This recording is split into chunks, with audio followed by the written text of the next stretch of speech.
Welcome back to Florida Realtors Live. I'm your host, Tracy Velt, a contributing editor for Florida Realtor Magazine and a managing editor of Housing Wire, also host of the Real Trending podcast. On the stage with me right now, I have Joel Maxson. He's Associate General Counsel for Florida Realtors, and we're going to talk all things legal. All right, thank you. Thanks. Nice to be here. Yeah, so I want to start with buyer representation. That's always a big one. So if you show a buyer a property and then later they work with another agent, what determines whether you're entitled to compensation? Thank you. It's a good question. And this is one of the reasons that this is something that drives conversations to the legal hotline is because there's moving parts now. There's more than one. But the first place they'd look is the buyer agreement, and the buyer agreement is fairly clear on when this happens, the buyer owes you money, and that's really the first place to look. There can be also a compensation agreement from a seller or listing broker, different type of contract, and you know, one of the reasons this sometimes causes some confusion, the buyer agreement is just, if this happens, then you're entitled to money. The buyer signs the contract.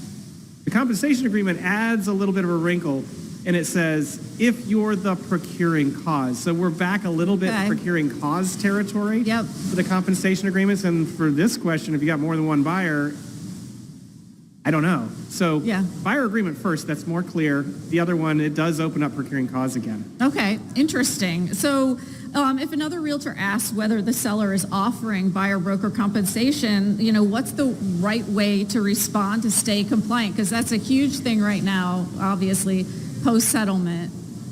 Right. Yeah, that's a good one. And a lot of times we hear about these questions from someone on the buyer's side. They're like, they can't say that, can they? Yeah. So this question is a good one because it kind of highlights the listing agreement doesn't specifically give a right or wrong way to answer that question. Yeah. So this is what best practice type question, which I always like. Best practice, what does the seller want to do? You know, and what are they expecting you to do? If they're expecting you to advertise it to attract buyers, please do. The contract doesn't obligate you to do that, but please advertise it as far and wide as you can. Or if the seller says, you know what, I'd really prefer to see the contract and the buyer's offer first so I can kind of make both decisions at once. Yeah. They can do that, you know, and that might be another way to do it is to say you submit your requests, both the purchase and sale contract and a compensation agreement at the same time. So this is one of those no right or wrong answers, and my sort of best practice recommendation, strong one, how does the seller want to handle it? Yeah, absolutely. And then we have a rider, Gigi, that apparently there's a lot of confusion around it. So what does it do, and especially when the buyer already has a compensation agreement in place? So explain what the rider is first, and then... Oh, yeah, thank you. So Rider GG is, it creates a contingency. So it's fairly straightforward. It says, here's a window of time, let's say 5 days. In this 5-day window, after we sign the contract, if the buyer doesn't have or hasn't seen a compensation agreement to pay their buyer's broker, and it's one that they approve of or agree with, like they agree with the terms, if that doesn't happen, then they can back out of the contract. So it's a contingency.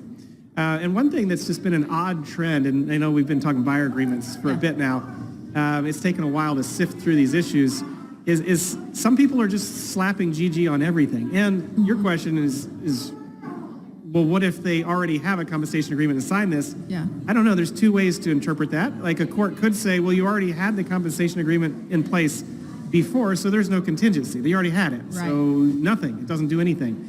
But it also does say that it's a compensation agreement that buyer's satisfied with. Mm-hmm. So I'd kind of look at it and say it does give the buyer an excuse to get out if they want to go review what they already have. So two answers to that question, depending on which way a court ruled, and we don't know which way they'd go, but one is that it doesn't do anything. Yeah. And the other is it gives the buyer a free out just because you put it in there. You know, they can look at it and decide whether they want to back out. So it's a contingency. It's an ability to back out if something doesn't happen. So you said they're tending to use it, slap it on everything. Yeah. When should an agent use it?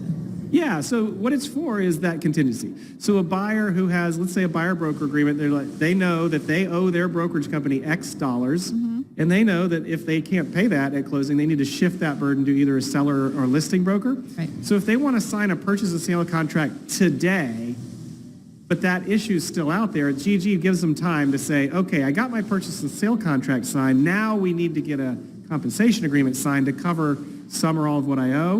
And just in case that doesn't happen, I can back out of the contract. Okay. So sign the purchase sale contract today, work on the compensation agreement quickly, but after it's signed. Okay, great.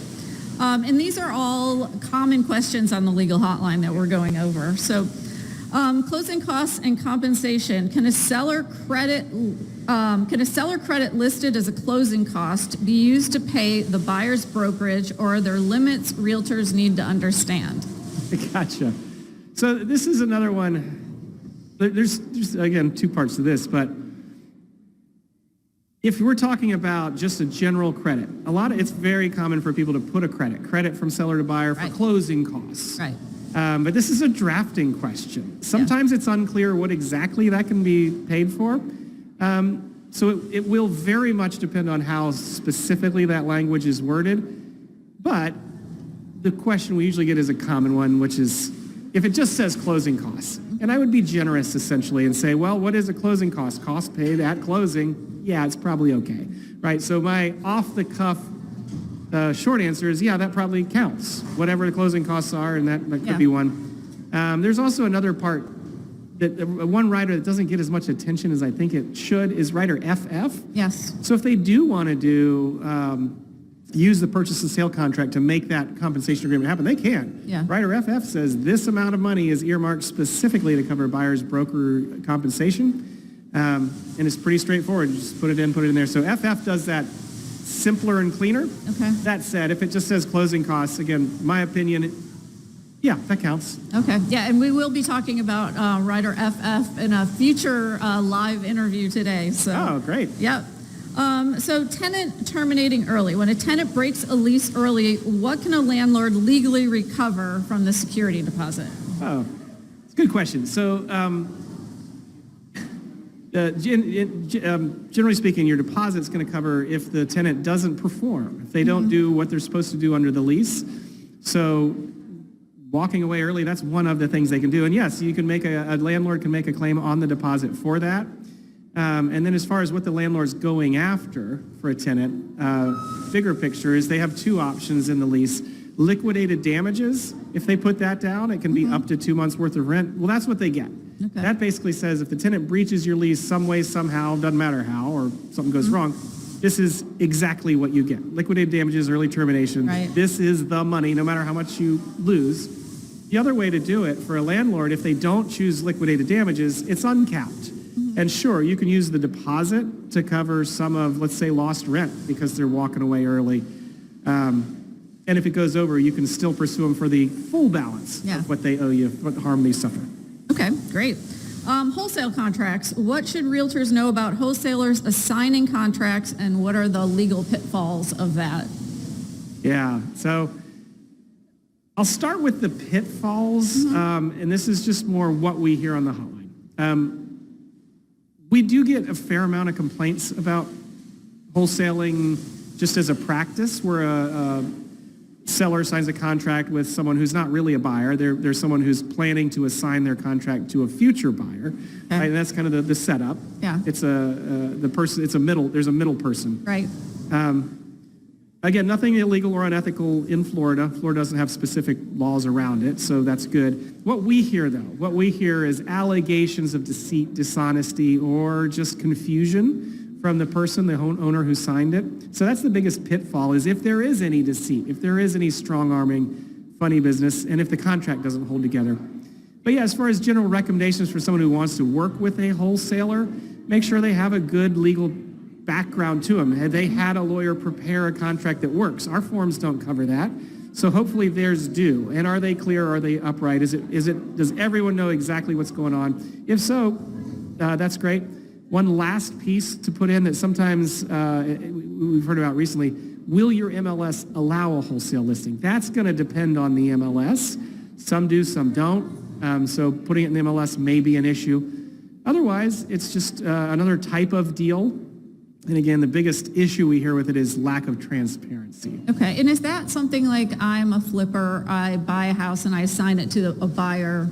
Yes. Okay, so that's what you mean by wholesale. It is, yeah. That's it. It's sort of at some point flipping became wholesaling, and Okay. and wholesaling specifically is this Yeah. arrangement where The buyer, buyer one, if you will, signs the contract with the full intent to assign it to buyer two. Right.